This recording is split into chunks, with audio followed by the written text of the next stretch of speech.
मैं आपको पूरे एक साल का शेड्यूल बताता हूँ। जब गर्मियों का सीजन शुरू होता है होली के बाद से और बारिश के पहले दिन तक मिट्टी के बर्तन में रखे हुए पानी को ही पीना अच्छा है, रात्रि को दिन को हमेशा। जब बारिश शुरू हो जाती है उस दिन से लेकर और बारिश के अंतिम दिन तक तांबे के बर्तन में रखा हुआ पानी पीना हमेशा अच्छा होता है। जब बारिश खत्म होती है और सर्दियां शुरू होती हैं उस दिन से लेकर और फिर होली के दिन तक सोने के बर्तन में रखा हुआ पानी अच्छा होता है। गर्मी के दिनों में होली से लेकर बारिश के पहले दिन तक मिट्टी के बर्तन में रखा हुआ पानी बहुत अच्छा होता है। मैं बता रहा हूँ बैठिए। बारिश के पहले दिन से और होली के पहले दिन तक का जो समय है गर्मियों का, ये मिट्टी का है। फिर बारिश शुरू होके और बारिश का खत्म होने तक ये तांबे का है, और बारिश खत्म होके सर्दियां शुरू हो और फिर गर्मियां शुरू हो तो ये सोने का है। अब प्रश्न उठता है कि भाई सोने के बर्तन कहाँ से आएंगे इतनी महंगाई के जमाने में। तो आप ऐसा करिए, बर्तन कोई भी रख लीजिए, मिट्टी का ही रख लीजिए, सोने की उसमें एक अंगूठी डाल के छोड़ दीजिए, सोने की एक चेन डाल के छोड़ दीजिए, तो कुछ फायदा तो होगा ही, नुकसान तो नहीं होगा, फायदा तो थोड़ा होना ही है। सोना जो है ना, सोना बहुत गर्म है और चांदी बहुत ठंडी है। तो गर्मियां हैं तो सोने का पानी जहर है, लेकिन वही पानी अमृत है जब ठंड का समय है। तो ठंड के समय में सोने के अंगूठी का पड़ा हुआ पानी, सोने के रिंग का पड़ा हुआ पानी, कुछ भी सोने का सिक्का एक छोटा सा हो, कुछ भी हो, किसी भी बर्तन में डाल के रखिए। और इस पानी को मैं मेडिसिन के रूप में यूज करता हूँ मेंटल डिसीज में। एपिलेप्सी के डिसीज है ना, जिनको चक्कर आते हैं, बेहोश होके गिर जाते हैं, हाथ पैर टेढ़े मेढ़े हो जाते हैं, एपिलेप्टिक अटैक की बेस्ट मेडिसिन है सोने के बर्तन में रखा हुआ पानी। जिनको डिप्रेशन बहुत होता है, मेंटल डिप्रेशन बहुत होता है, उनकी बेस्ट मेडिसिन है सोने के बर्तन में रखा हुआ पानी। जिनको हमेशा बुरे बुरे विचार आते रहते हैं, हमेशा नेगेटिव, अभी मैं मर जाऊंगा, अभी वो मर जाएगा, ऐसा हो जाएगा, कुछ भी पॉजिटिव नहीं है जिनके लाइफ में, उनकी बेस्ट मेडिसिन है सोने के बर्तन में रखा हुआ पानी। जिनको कभी भी अच्छी नींद नहीं आती, रात को हमेशा शिकायत करते हैं मैं सोया नहीं, उनकी बेस्ट मेडिसिन है सोने के बर्तन में रखा हुआ पानी। जिनका माइंड कभी डेवलप नहीं हो पाया, बहुत बार ऐसा होता है ना, शरीर बढ़ गया लेकिन माइंड बच्चे का ही है, ऐसे बहुत सारे केसेस आपके जीवन में आ सकते हैं, उनकी बेस्ट मेडिसिन है सोने के बर्तन में रखा हुआ पानी। और आखिरी बात कह दूं, कफ की हर बीमारी की बेस्ट मेडिसिन है सोने के बर्तन में रखा हुआ पानी। कफ, सर्दी, खांसी, जुकाम, माइग्रेन, लेफ्ट में, राइट में, ये सब कफ की बीमारियां हैं, इनकी सबकी बेस्ट मेडिसिन है सोने के बर्तन में रखा हुआ पानी। इसलिए आप पूरी बात सुन लीजिए।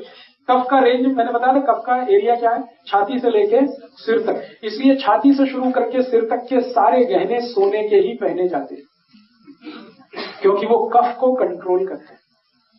ये जो है ना सोने का होगा, ये सोने का होगा, ये सोने का होगा, सब सोने का है। और इसके नीचे जो भी कुछ है वो सब चांदी का है। तो सोना जो है छाती के ऊपर के सारे अंगों में पहना जाता है क्योंकि कफ को कंट्रोल करता है। तो मैं कहने जा रहा हूं वो ये कि हमारे जो गहने हैं वो सब हमारे हेल्थ से जुड़े हुए हैं, स्वास्थ्य से जुड़े हुए हैं जी।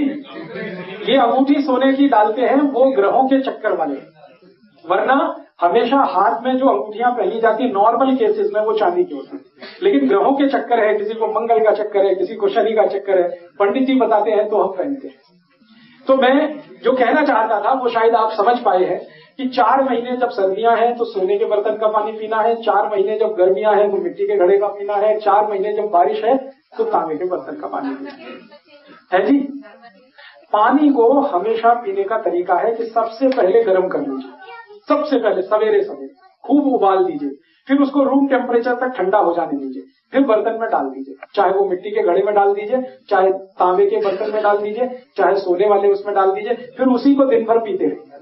हर समय गर्म करके पीने की जरूरत नहीं है, एक बार बॉईल करके रूम टेम्परेचर तक ठंडा कर दीजिए, फिर उसको किसी भी बर्तन में डाल के सवेरे से शाम तक यूज करते हैं जी। अभी आरओ का सवाल आया तो मैं इसको जरा बता देता हूं, वैसे मैं कल बताने वाला था। ये आरओ का पानी अच्छा कि नहीं, मैं आपको पानी के बारे में जानकारी दे दूं मोटी सी 2-3 मिनट में। वो ये कि आयुर्वेद जो कहता है सबसे अच्छा पानी है बारिश का पीने के लिए, जिसको अमृत कहा गया। तो आप कुछ अगर ऐसी व्यवस्था कर सकें कि बारिश का पानी इकट्ठा करें और उसको साल भर पिए तो आपसे ज्यादा सुखी कोई नहीं दुनिया में। आप बोलेंगे कैसे कर सकते हैं, बहुत आसान है। आपकी जो छत है ना, उस छत को तो आपने सबने सीमेंटेड कराया ही हुआ है। छत में से जो पानी गिर रहा है, किसी पाइप में होते हुए इस पाइप को आप आपके बोर में लगा दीजिए। अगर बोर है तो, बोर नहीं है तो वो पाइप को किसी टैंक बना के उसमें डाल दीजिए, अंडरग्राउंड टैंक बना दीजिए आपके घर में, और उसमें पूरा पानी डाल दीजिए। बारिश के पानी में कोई एक्सपायरी डेट नहीं है, इसको ध्यान रखें।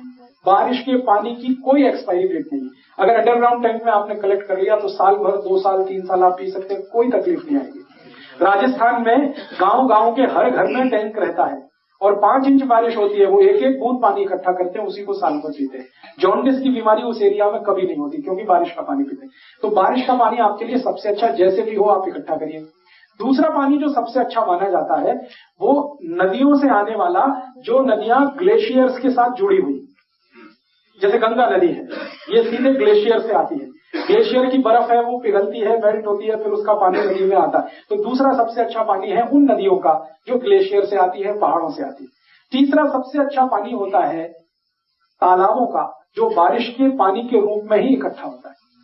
और चौथा सबसे अच्छा पानी होता है वो बोर का, जो बारिश के पानी को रिचार्ज करके ही बोरिंग में आता है। और 5वां सबसे अच्छा पानी होता है म्युनिसिपल कॉर्पोरेशन का, जो आप पीते हैं। अब आप सोच लीजिए कि म्युनिसिपल कॉर्पोरेशन का पानी लास्ट में है, तो माने सबसे खराब है, सबसे अच्छा बारिश का। तो अब आपको तो कॉर्पोरेशन का पानी है, ये आपकी मजबूरी है। मैं चाहता हूं आप मजबूरी को थोड़ा बदलिए, 2-4 हजार रुपए खर्च करिए, या ज्यादा से ज्यादा 10,000 रुपए खर्च करिए। आपकी छत में स्लोप बना दीजिए और एक पाइप में पूरा पानी उतारिए, फिर उस पाइप को आपका एक टैंक बना के अंडरग्राउंड उसमें उतार। मैंने मेरे घर में ये व्यवस्था की है। मुश्किल से 22,000 रुपए का खर्चा आया और उस खर्चे में मैं हर साल 1 लाख लीटर पानी कलेक्ट कर लेता हूँ। मेरे टैंक में उतना आता है, साल भर हम पीते, हमारे पड़ोसी भी पीते। मेरा एड्रेस बहुत छोटा सा है, राजीव दीक्षित सेवाग्राम, वर्धा सेवाग्राम गांव में मैं रहता हूँ। तो हमने छोटा सा अपने घर में ऑल्ट्रेशन किया, छत को थोड़ा स्लोप दे दिया और उसके बाद सारा पानी एक पाइप में दे दिया, नीचे एक अंडरग्राउंड टैंक बना दिया, उसमें पूरा पानी इकट्ठा होता है, साल भर हम उसी को देते। आप चाहें तो पंजाब में भी ये हो सकता है। हमारे यहाँ तो बारिश कम है, पंजाब में तो ज्यादा है। हमारे यहाँ साल में 25 इंच बारिश है और पंजाब में साल में 50 इंच से ज्यादा बारिश है। आप तो और भी ज्यादा पानी इकट्ठा कर सकते हैं, और ये पानी इकट्ठा करना पड़ेगा आज नहीं तो 10 साल के बाद, क्योंकि जमीन के अंदर का सारा पानी सूख रहा है। कितने दिन आप उसको निकालेंगे? हाँ, मिट्टी डल जाती है तो उसको साफ कर लीजिए, या उसमें कोई आपको कंफ्यूजन है तो मिट्टी के ऊपर चूना फेंक दीजिए, बस वो पानी को अपने आप साफ करके नीचे भेजेगा। चूने से अच्छा पानी को साफ करने वाला दुनिया में कोई केमिकल नहीं। छत पे चूना डाल दीजिए, बारिश जैसे ही शुरू हुई चूने के पत्थर डाल दीजिए 2-4, जितना भी पानी कांटेक्ट में आएगा सब फिल्टर होके आएगा, तो मिट्टी का उसमें दुष्प्रभाव खत्म हो जाए। तो छत का पानी कोशिश करिए इकट्ठा करने का। नहीं कर सकते हैं तो आपके पास कॉर्पोरेशन का पानी है, इसको बिना उबाले मत पीजिए। अब आप कहेंगे इस पानी को हम एरो में डालें और फिल्टर करें या उबाले और पिए, दोनों में क्या बेहतर है? उबालना बेहतर है, क्योंकि जब एरो में आप पानी को फिल्टर करते हैं तो उसमें पानी को फिल्टर करते समय कुछ ऐसे केमिकल खत्म हो जाते हैं जो आपके शरीर को जरूरी है। तो एरो का पानी तो मजबूरी का पानी है, जब कुछ भी नहीं मिल रहा है। मुझे तो कई बार आप इसको मजाक मत कहिएगा, मैं आपको सीरियसली कहता हूँ, मैंने एरो के जितने भी ब्रांड है मार्केट में, एरो तो एक ब्रांड है, बहुत सारी वाटर प्यूरिफायर मशीन है, सबका पानी निकाल के लेबोरेटरी भेजा टेस्टिंग के लिए। सभी टेस्टिंग की एक ही रिपोर्ट है कि किसी में फास्फोरस कम हो गया, किसी में कैल्शियम कम हो गया, किसी में आयरन कम हो गया, किसी में कुछ कम हो गया, किसी में कुछ कम हो गया। फिर मैंने इन कंपनियों को चिट्ठियां लिखी कि आप बोलते हैं कि आपकी मशीन बहुत अच्छी है, पानी को प्यूरिफाई करती है। तो उसने कहा हम कब बोलते हैं? वो कहते हैं हम पानी को प्यूरिफाई करने की मशीन बनाते हैं, पानी को क्वांटिफाई करना, क्वालिटीफाई करना, इसके लिए मशीन नहीं बनाते हैं। माने पानी की क्वालिटी को इंप्रूव करने की मशीन नहीं है हमारी पानी को प्योर करने की मशीन है। और प्योरिटी क्या है? कुछ हैवी मेटल्स है पानी के, उनको निकाल दिया हमने, पानी का टेस्ट थोड़ा चेंज हो गया, लेकिन हम ये दावा नहीं करते कि इसकी क्वालिटी इंप्रूव कर दिया। तो आपको थोड़े से भ्रमजाल में फंसा के वो अपना धंधा करते हैं। पानी की क्वालिटी मेंटेन रहती है जब पानी बॉईल करके आप पीते हैं।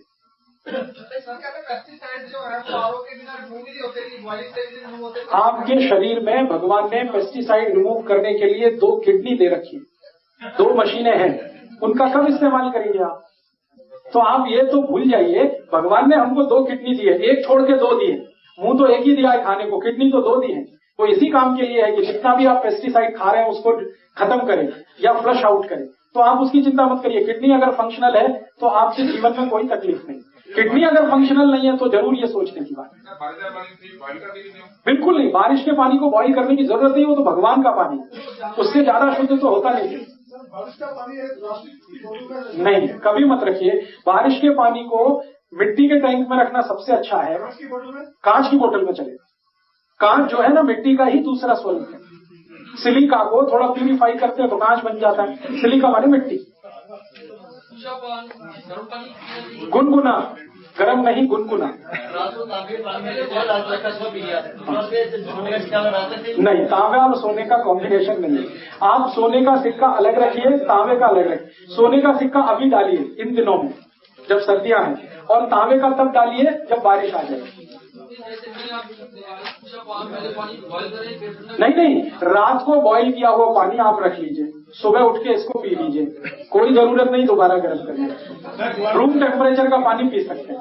ये सिर्फ एक ही व्यक्ति के लिए है, सुबह का पानी गरम गरम पीना, जिनको दमा है, जिनको अस्थमा है, जिनको ब्रोंकियल अस्थमा है, जिनको ट्यूबरकुलोसिस है, उनको हर समय पानी गर्म ही पीना चाहिए।